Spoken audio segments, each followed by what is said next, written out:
So I'm in the Copenhagen COP15 Centre, and I'm with Christiansen, who's representing the Copenhagen here at Copenhagen. So as you go around the city, we've got all sorts of green events going on, including Copenhagen at the moment with a capital H. Would you tell us a little about these?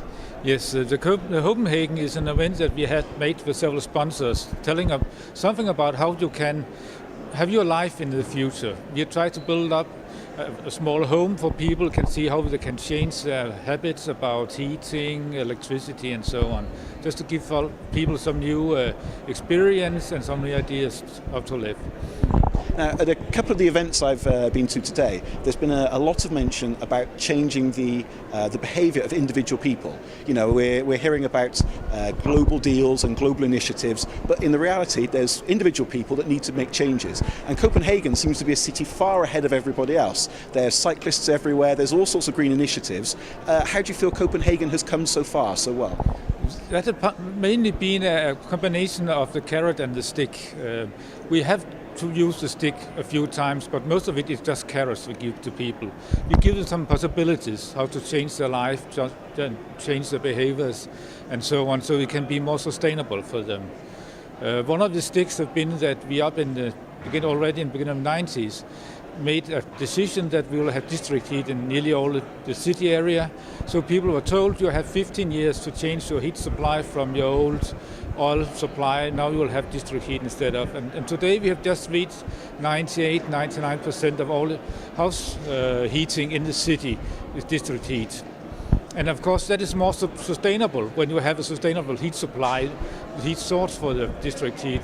And most of the heat will today come from waste combustion. We have combined power and heat combustion plants in the city. We'll also have one of the plants located 2.5 kilometers away from the city hall.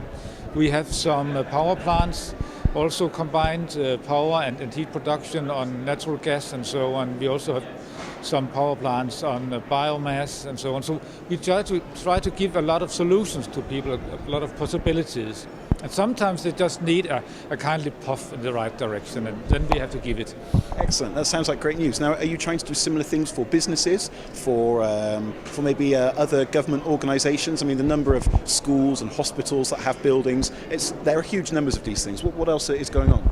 The schools is owned by the municipality, so it's rather easy for us to go to them and say, oh, you have to change your behaviour. You have to include sustainability in your classroom. You have to do it in your teaching and tell the children how to behave, because we have the idea that when the children learn how to behave more sustainable, they will bring it back to their father and mother and say, hey father, don't drive your car, you need a bicycle, and mother, don't cook so long, we have to do it another way, and so on. That's one of the possibilities for the families. So we have also a program, but we have a program also for businesses.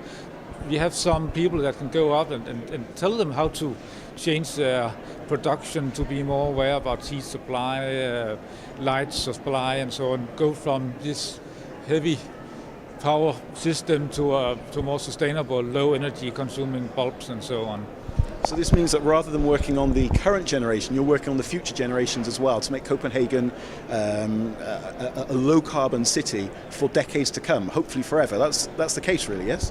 That's the idea, that we'll try to do so much as possible right now, but we know we have old buildings, we have people have bad habits for 50 years, it's difficult to change that, but we give them the puff, we give them the possibilities, and we take the young generation and just try to educate them, give them good ideas, good habits and a good behavior. It sounds like a model for us all. Thank you very much, Mr. Christiansen. Much appreciated.